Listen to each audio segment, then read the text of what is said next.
Welcome to Blockchain Explained, the podcast about opportunities, challenges, and trends in blockchain technology. Whether you're a beginner or an expert, a developer or just crypto curious, this podcast is for you. It features industry leaders and government officials discussing the world of distributed ledgers, cryptocurrencies, and the metaverse. And now, here are your hosts, Alan Rechtschaffen and Kelly Wicker. Hello and welcome back to Blockchain Explained. I'm here with my co-host Kelly, and we are very, very excited today to welcome Ross Vinokur. And the reason I'm so excited, and Kelly can tell you a little bit about her impressions of having talked to Ross a little bit, but the reason I'm so excited is because Ross is somebody who I've become friendly with over the years, and he's one of the people who makes me cool to be friends with, because he's like a movie director and he does all this fun stuff in animation and all these cool things, which makes me, I guess, by association, somewhat cool. In fact, my daughters love one of the movies that he did, which was called Charming, which was about how Prince Charming was the same person in every one of the fairy tales. So he very creative stuff, and he just did another movie called Rally Road Racers, and he's one of the cool Hollywood people in my orbit. As a professor, it's sometimes hard to be able to say that you have cool friends. All that said, Ross and I spent a little bit of time. He consulted me and asked me some questions about an NFT he worked on, which was exciting. And he's gotten very much involved after he talked to me about this NFT that he was working on, which was his first NFT in the NFT world. And Kelly, I'll turn it over to you to open it up with Ross, but I just wanted to give that introduction because I have a personal affinity for Ross. So with that, I'll turn it back to you, Kelly. No, yeah, it's exciting to have you, Ross. Welcome. Like Alan said, you're a writer, you're a director, you're an artist, and I know I've heard you talk a little bit about the difficulty that creatives face in wanting to own and steer their own work. Which is a theme that we hear a lot, especially now that AI has come into full force with generation, and there's a lot of questions about, okay, who owns your style? Who owns the things you make? But this is not a new topic. So how do you see blockchain contributing to a solution where creatives can own their own work? Well, I guess, not to sound too much like someone who's fully drunk the Kool-Aid, I think blockchain and Web3 will ultimately solve that problem and are already solving it. I think the biggest problems Web2 creators face and have faced for years is lack of control and a lack of monetization options. So, blockchain's already made these huge inroads as far as establishing ownership, rights management, independent funding, distribution. So there's so much stuff that I've been craving in my own life for years before blockchain came around, but there are obviously still problems. Like the biggest one to my mind is scalability limitations. Like it feels like everyone in the world of NFTs and blockchain is shouting into small echo chambers. And even a big success is, a generative collection that had 10,000 pieces that were probably bought by 3,000 people. Like that just doesn't compete with what's happening on a studio level of like releasing an Avengers movie, which is a global event. So we got to get over scalability limitations.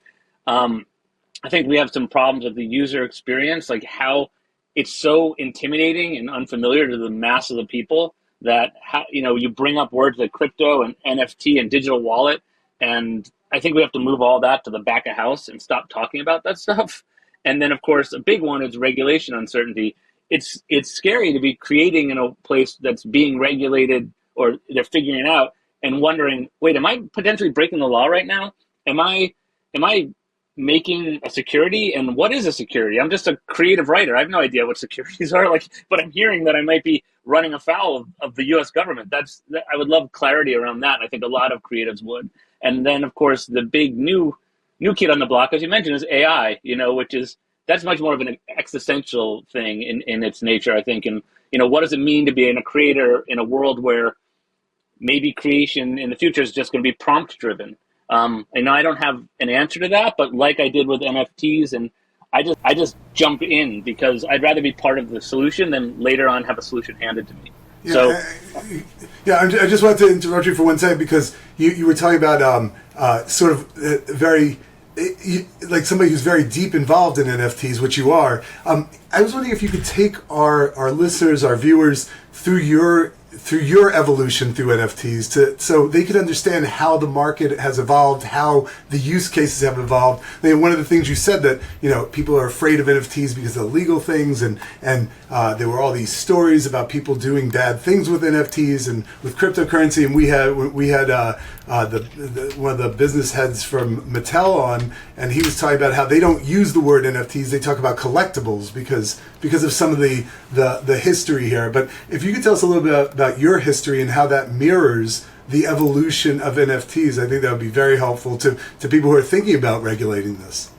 Sure. And the end of my story is also I stopped using the word NFT too, but we'll get there. But basically, like so many people, I just became aware overnight when Beeple sold art for $69 million, basically a collection of JPEGs. And I was like, I need to know about this. So my brother and I were talking about how the same thing that people still say to me, which I no longer think is true. That feels like a scam. Like that feels like we're selling someone the Brooklyn Bridge, the oldest scam in the world. So we started having the idea that we should sell someone the Brooklyn Bridge and see what happens, just because we liked the satire of it all, and we're comedy writers, of 30 years each. So we came up with this idea that we were going to sell a piece of art by the Brooklyn Bridge, and we thought the perfect person to sell it was John Cleese, who had been at the time in 2 of my films and was just recording to be in a third. So I reached out to him. It was the middle of the pandemic, thinking I'll never hear back from him. 5 minutes later, I got an email back saying, hey, I'm in Arizona, and I happen to live in California at the time. He's like, come out here. We'll do it. I want to make $69 million.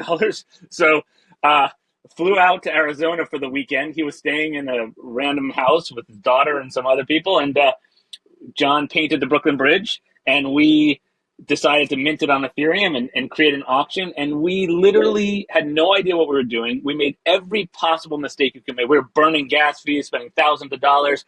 The auction was 2 weeks, and it should have been 3 days or a day. We were just finding our way through it. At the end of it, we did not make $69 million. We sold it for a little over $50,000 to a guy who had an unfortunate screen name. And that was that. But I was bitten. Like the fire was lit inside of me because I had spent so much time. You had mentioned me as a Hollywood person, but about 15 years ago, I got out of Hollywood. I went like Hollywood adjacent. I went independent because I was craving ownership of my own material. I wanted to make my own product and own them at the end of the day. I wanted to stop making other people really rich and just being like, oh, that was my thing, but I guess I don't own it anymore. I was always work for hire on my own projects. So I realized, wait, we had just basically sold a JPEG for $50,000, and if I'm going to make independent animation and it's 24 frames per second and 30 minutes of, 60 seconds in a minute, 30 minutes of like a Christmas special that I was trying to do, well, that's 42,000 JPEGs I'm making. Why don't I just pre-sell? People love collecting digital cells, love collecting digital art. Why don't I make the first movie ever finance 1 frame at a time? I'm going to pre-sell the digital frames of my, the digital cells of my art. So, and I wanted it to be mainstream. My whole thing is the family audience, which is the biggest audience in the world. So I reached out to some people I was doing other business with, the band Walk Off the Earth. They're like a huge band. They sell out concerts in 50 countries. They're family friendly. And I said, you want to do this thing together? And so we went down the road and launched this thing. And we had basically just missed the NFT craze. 3 months earlier, anyone could sell anything. We launched 1,224 ornaments, as we called them, our little clever name, on Christmas Eve. And we didn't hit our target at all. The project's still alive. But what we realized in unpacking it, over the next year was they had a huge audience who loves everything they do. We ostracized their audience. We were talking about NFTs and technology and all this stuff that was scary. No one wanted to hear about. We should have been saying, hey, do you love making do you love animation? Do you love Christmas specials? Do you love Walk Off the Earth? Come join us. We're going to make something together. And we overburdened everyone with this word NFT, which has become a bad word, and no one wants to hear about it. The word fungible and non-fungible is so unappealing and confusing. And so I think where I am now, that film is still being made. We've launched other projects, but it's really about, can we meet people where they are? Well, let's stop trying to drag people over the bridge to Web3. Why don't we walk back over to Web2 and say, we're just doing what you love in a different way, but it doesn't matter how we're doing it. Let's just join us, have fun. I love that. And before we started the recording, I was talking about I'm excited about this episode because you do have this like fun idea of the technology, and it's not just this abstract thing. But talking about, okay, that bridge between Web 2 and Web 3, what is the biggest obstacle to us walking that bridge successfully? Yeah, and I'll add to Kelly. Kelly can tell you that this is a theme that comes up on every episode. Is that we talk about the fact that, look, all we have to do is figure out how to get people to adopt this, and once they adopt it, everybody's going to want to do it. But it's really interesting the way you're approaching it, saying adopt isn't adopted technology; it's sort of just seamlessly integrating it or something. But I would love to hear what you have to say. I mean, I'll tell this story, which sort of, it came to me. I was a speaker at NYC 2 or 3 years ago, and while someone asked me a question like this, and the answers kind of came out of me, I wasn't prepared for it, but now it's my go-to point, which is, if you take your kids to Disney World and you say, hey, come on, let's go on Space Mountain. It's a roller coaster in the dark. It's going to be awesome. You don't get them to the front of the line and go, hey, before you go on this ride, you need to do 2 years of mechanical engineering and studying, and you got to learn physics. You just put them on the ride. And if they love it, you go again. And if one of your kids loves it so much that they want to know, how does it work? Why don't I fall off the track? Well, now you have an opening to start. Maybe your child is a mechanical engineer. But most people just want to ride the ride and have a really good time. So I think that to me is the biggest problems, and I think the question was the barriers to moving forward is that one is misinformation. I think that Web 2 media has a bias against Web 3. They don't like it. Think we're not being helped by real world problems like FTX and all that kind of stuff, which then puts everything in this basket of corruption and scammer and all that kind of stuff. And the other one is how the NFT community came out the gate, myself included. We were all so excited about, mechanical engineering. We forgot to tell people about the fun ride. Nobody cares. Meet them where they are. And so I used to spend a lot of time, and my partner on a lot of stuff, Joel Cassidy, the drummer from Walk Off the Earth, who's very in the space, we spend a lot of time saying, like, how do we get Web 2 over the bridge to Web 3? What we realized is we need to walk back over the bridge to Web 2 and bring our basket of goodies with us. It's not about bringing anyone. It's like meeting them and going, we're going to enrich the things you love. You're interested in animation. You love this band. Now you can be part of it. And it's just fun. And by the way, if you're interested and your kid is geeking out on or something, yeah, there are these tokens you can buy that have all these other real world uses. You can be part of the movie. You can help the script. You can be active in the community. You can be passive in the community. The other thing I just want to say that I think is a problem is, for whatever reason, everyone decided that the place NFT communities were going to meet is Discord. And I can't stand it. Discord is like the worst like UI ever. It's like a bad 80s movie hacker scene. It's so alienating to people. And so many people who I had excited about doing something with us on the Holidayverse would get to Discord, and then I hear from, like, I opened Discord and I walked away. I just think we have to be, like I said, just meet people who are there. Nobody wants to decode all this stuff. They just want to have... Russ, it's really interesting the way you describe it. If you think about the evolution of computers, it was kind of like that. Because I remember when you had to fix something on your old PC and you had to go into like this code and say all this stuff and talk to the tech desk, and you had no idea what was going on, and all of a sudden somehow Apple figured out how to make it totally user friendly, and it evolved and you're describing a similar need for evolution in the blockchain space. So it's a seamless integration and it's totally user friendly. Exactly. I mean, think about... Oh, go ahead. Oh no, go ahead, Russ. I was just going to say, think about when the internet came around. We didn't try to teach everyone what the internet was. I mean, Jeff Bezos showed up and said, hey, you want to buy a book for cheaper than you currently buy it? I was like, yeah, I like books. I don't like spending a lot of money. And then the internet grew underneath that. But we never had to get a lesson in the internet. I'm totally not authorized to do this, Ross, but I think that we should have Walk Off the Earth come to the Wilson Center, perform, and have a fun presentation of what you can do with this technology without knowing that you're using this technology. That might be the way to have the regulators understand that this is fun and not just annoying. Well, I'm not authorized to do this here, but I will speak to them about it. But let me say, speaking of fun, one of the great things, I mean, it's been a slow-moving but very dedicated and small community around the Holidayverse. But one cool use case of if you own an ornament, Walk Off the Earth said, if you have an ornament in your wallet, for life, you and a guest can get guest listed on any live Walk Off the Earth show in the world. I mean, How cool is that? Wow. You bought like an ornament, like, oh, they're playing. I'm going to go and show them this thing, and you get to come into the show. You don't have to buy the tickets. I mean, I don't know. To me, that's awesome. That's crazy. I want to like, so on this question though of like, because I think it's true. You mentioned this, like, it's hard to get involved with crypto, with NFTs. It's a lot of times it's very confusing, and you've heard all of this bad press sometimes. But I hear a lot of people talk about, it's like they talk about it in a binary way of like, you can either make it easier to use and centralize it in the process, which loses some of what makes this technology special, or you can keep it decentralized and it's impossible to use it without spending all your time learning how. Like, do you think, is that actually a trade-off, or is there a way we can have both? Um, to me, I think we can have both. I think I'm like so many people came to this space. Like I love all the underlying ethos of it, like freedom, decentralization, like toppling system. Like that's fun and exciting. You want to be part of that. That's historically been where the biggest moments of growth in society have happened. I just think it's a user interface problem. Like again, it's very cool that everything is decentralized and there's so many benefits to it. But again, you don't. I to Alan's point, I don't know how my Apple computer works, but I use it all day, every day, and it's doing what I need it to do. So I don't see why you can't have both, but I do think, like I said about Discord, we've got a UI issue. Just make it feel familiar to people, and then let it evolve. But don't ask them to like throw away everything they know. And also we're just butting up against insecurities, right? Because all these things are tied together. People think NFTs are blockchain, are crypto, are Web3. They're actually all different things.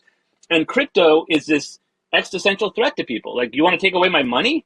I mean, you can't get people over so many things at the same time. So that's why I just keep coming back to this message of stop screaming to the echo chamber, stop talking to the tiny minority of us who are excited about it, and turn around and just start giving some uses and some value to people, and they'll slowly come and meet you. Well, Ross, it's great having you on the show. It's really, and I mean that you should ask them if they would do that. I think it would be fun to have a congressional woke concert. Is it? Do people call them woke? Whoa, yeah, they're fans of the woke. Yeah, because of knowing you, I've become sort of a fan of theirs and really fun YouTube videos. And it's really a pleasure to have you, and really refreshing.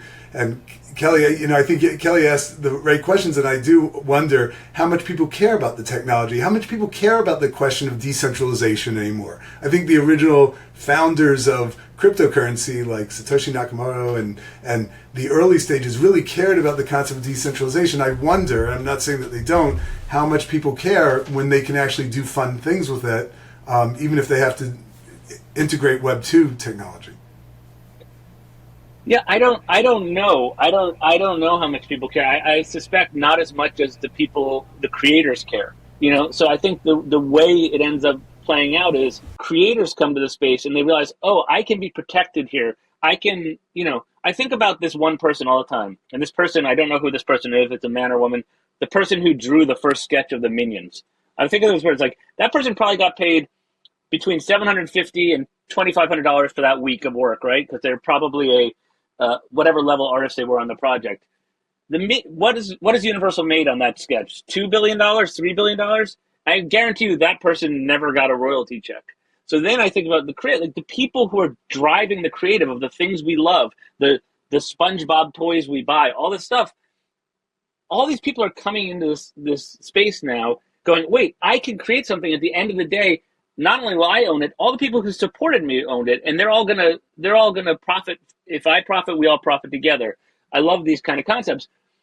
The general mass of people won't ever do that, but they're gonna start getting like really fun, good content served up to them, thanks to, hopefully ultimately we're gonna crack a distribution issue with the blockchain. But in the meantime, YouTube is pretty powerful. And so I think that your average person won't realize all the benefits they're getting, at least in this space. But when there's suddenly all these new shows that are YouTube only, and we know that 85% of kids are consuming their content on YouTube, well, now we don't have all these filters. You don't have to go in and pitch for 6 years, and you don't have to have everything be watered down by executives and studios, networks. So there is a benefit to people who like this brand of comedy or this, and I think that's what Patreon has become. It's been a direct relationship between artists and their audiences, and then they can vibe off each other and be in communication.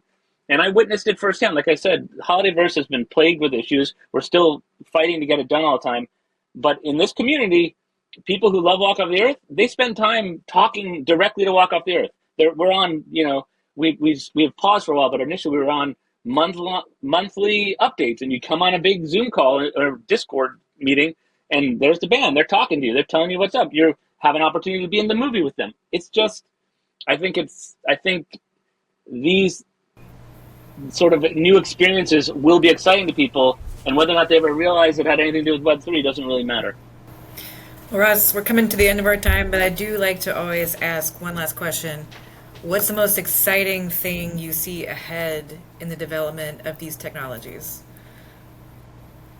I mean, to be honest, the exciting part is the same stuff that I got into it for. I love I love the ability to overthrow giant pointless institutions and democratize the entire field. It just feels like there's so much promise here, and so I'm most excited about the same things I was at the beginning: decentralized content creation and funding of your own projects by through your community, direct rights management and ownership, owning the things you make. It's super exciting to me. Building community and having these IRL experiences. Hey, you're in our community, come to Walk Off the Earth concert. I see this in other communities I'm in where you meet up somewhere and you all have dinner. It's just, I love the idea of using technology to drive an actual real world experience, because I'm not someone who wants to see a world where we all live with Apple goggles and we're walking around or not walking around. I feel like blessed to be part of this world. And I love the idea that we can use this technology to drive people back into the world instead of onto their computers. And so that, and the other ones are decentralized distribution. Like I mentioned, I'm really excited for a moment where we figure out how to do a global release of something, the way Warner Brothers has always been able to do. So, and then of course, going back to the person who drew the minions, the day that someone creates the first Web3 minions, and we see that person and that person's community receive the $1 billion instead of some corporation that really, obviously had an important role in it, but were not the creators of it. So. Well, thanks so much, Ross. It's been really great to hear the creative perspective on what these technologies could mean for people. I appreciate your time. Alan, as always, it's lovely to see you and co-host this show with you. And we'll see you on the next episode of Blockchain Explained. Thank you guys so much. It's such a pleasure to be here. Thanks for listening to another episode of Blockchain Explained. Please note, nothing in this podcast should be construed as investment advice. Want more clear-eyed analysis of this exciting technology? Search for Digital Assets Forum at the Wilson Center for research, event recordings, and more. Want to ask our hosts a question? Write to STIP, S-T-I-P, at wilsoncenter.org with your thoughts. Thanks again, and we'll see you next time on Blockchain Explained.